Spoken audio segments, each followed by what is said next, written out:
Hey everybody, and welcome to week 2 of class. I trust by this point you have read through the syllabus and you now have a feel and a sense for how this class is going to be structured and organized.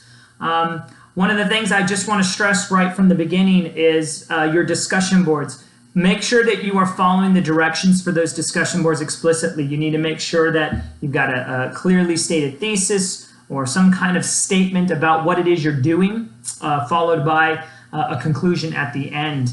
I will do my part to try and provide for you feedback on your discussion boards each week.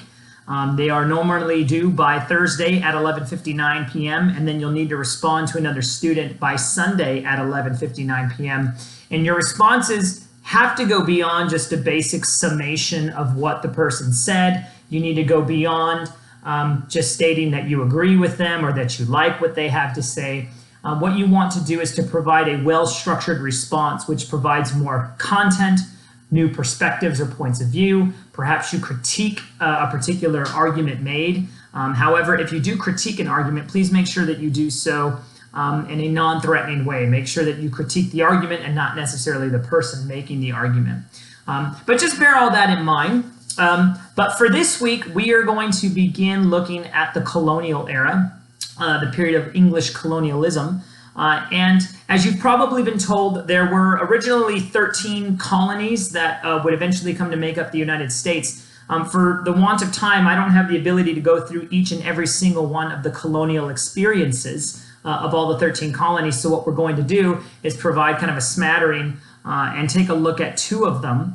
And we're going to be looking at one particular colony in the south, and that's going to be Jamestown, and one colony in the north, and that's going to be Massachusetts Bay. By no means are these fully representative of every one of the colonies, but they are significant because much of what happens in the United States, a lot of our cultural and historical legacy is rooted in these areas. Although one thing I will state, particularly about the middle colonies like Delaware and New York and Pennsylvania and others, is that those middle colonies tended to be kind of a hybrid of the New England and Southern colonies. In fact, they are the most cosmopolitan. They were ethnically diverse, they were religiously diverse, more languages were spoken in that region, and their economies were based upon a wider range of industries than you would find in the New England colonies or in the South.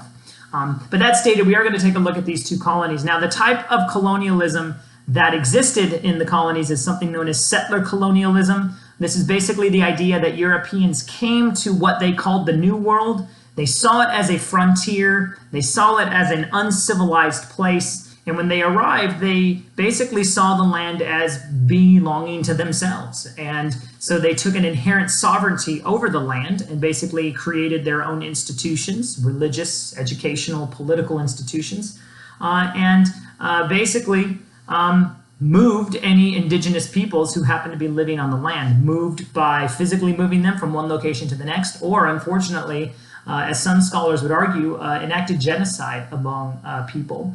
Indeed, millions of Native Americans were wiped off the face of the planet due to diseases. And those diseases, of course, were not necessarily always intentionally given to Native peoples, although there were instances where smallpox infested blankets were given to Indians. But those were rare occasions. But nonetheless, the mark of European or English colonization on the land was deeply felt by Native peoples. Now, one of the things we're going to be looking at in the southern portion, or in Jamestown, is we're going to be taking a look at labor. And it's important to understand what happens in Jamestown, because when we ask ourselves the question, why did the United States come to rely upon African American, initially African slave labor, you really have to look to situations going on in Jamestown, Virginia, and elsewhere to understand why that takes place. Initially, there was a great need for labor, particularly in Jamestown, because we were growing tobacco, and indentured servants were the ones who originally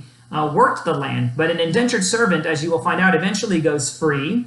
Once they're freed, they're supposed to be able to lay claim to land. Well, too many indentured servants going free, not enough land going around, there becomes a problem. The indentured servants will ultimately rebel in something known as Bacon's Rebellion, and ultimately the aristocrats, what we call the Tidewater aristocrats, these are folks who had gobbled up large tracts of land and were growing a great deal of tobacco. They said, why don't we get a labor force in here that we don't have to free? And we begin to see the importation of Africans. And then the development of race-based theories, which ultimately stipulated that white people or European ways of life were better than those from Africa. And race-based theories, whether they were assimilationist theories or segregationist theories or even anti-racist theories, oftentimes had racist components to them. A good book to read would be one called Stamped from the Beginning.